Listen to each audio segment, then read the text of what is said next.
또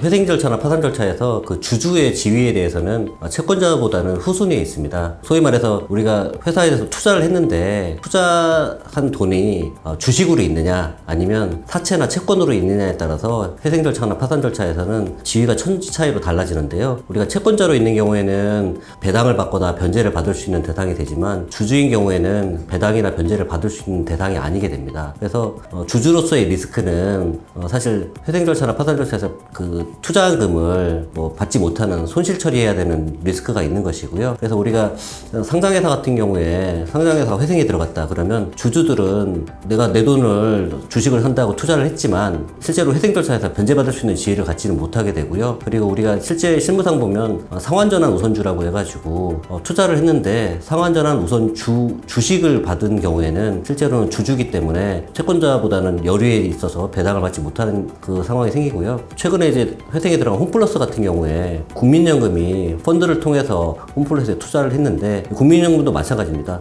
투자자이긴 하지만 채권자는 아니기 때문에 주주로서 또는 간접 주주의 어떤 투자자로서의 지위밖에는 없기 때문에 그 국민연금도 이제 손실을 입게 되는 그 주체가 되는 것이고요. 다만 이제 주주 같은 경우는 그 보통 주식의 과반 수익성을 가지고 있는 과점주주 같은 경우는 회사가 이제 회생이나 파산에 들어갔을 때 세금이나 사대보험을 체납하고 있으면 이 과점주주 같은 경우는 자기 지분 비율만큼 세금 사대보험 연체분에 대해서 이차납세 의무를 지는 또 리스크가 있습니다. 그리고 주주 같은 경우는 회생 절차에서 특별하게 취급되는 게 회생회사가 만약에 자산하고 부채를 비교했을 때 자산이 더 많다고 그러면 회생 계획에 대해서 찬성 반대에 대한 의결권을 행사가 할 수 있어요. 근데 실무상으로 보면 회생회사 같은 경우는 부채가 자산을 초과하는 경우가 대부분이기 때문에 주주로서의 어떤 찬반 여부에 대해 의결권 행사나 의사표시하는 것도 좀 한계가 있습니다. 다만 대표자 같은 경우는 대표자가 아까 1인 주주라고 하셨는데 대표자가 곧 과점주주인 경우에는 아까 말씀드린 대로 세금 사대보험에 대한 이차납세 의무를 질 수가 있고요. 그건 뭐 주주로서의 어떤 리스크인 거고요. 대표자로서의 리스크는 일단은 최근에는 많이 없지만 연대보증 채무가 있는 경우들이 종종 있습니다. 그래서 대표자가 연대보증 채무를 부담한 경우에는 본인의 채무가 바로 현실화되기 때문에 그 채무를 부담하는 리스크가 발생하고요. 또 회사가 급여나 퇴직금을 지급하지 못하는 경우에 근로자들은 대표자를 상대로 해서 형사 고소나 진정을 할 수가 있어요. 그래서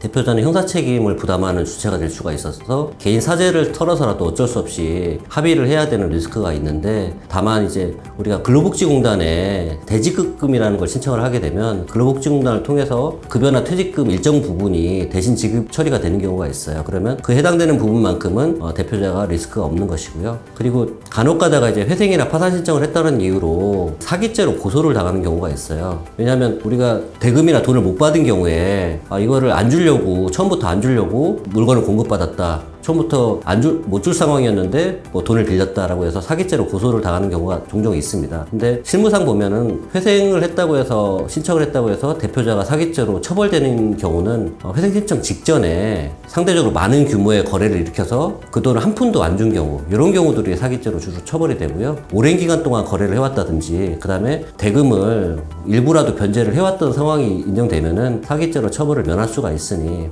그런 부분은 리스크가 아니라고 볼 수 있겠습니다.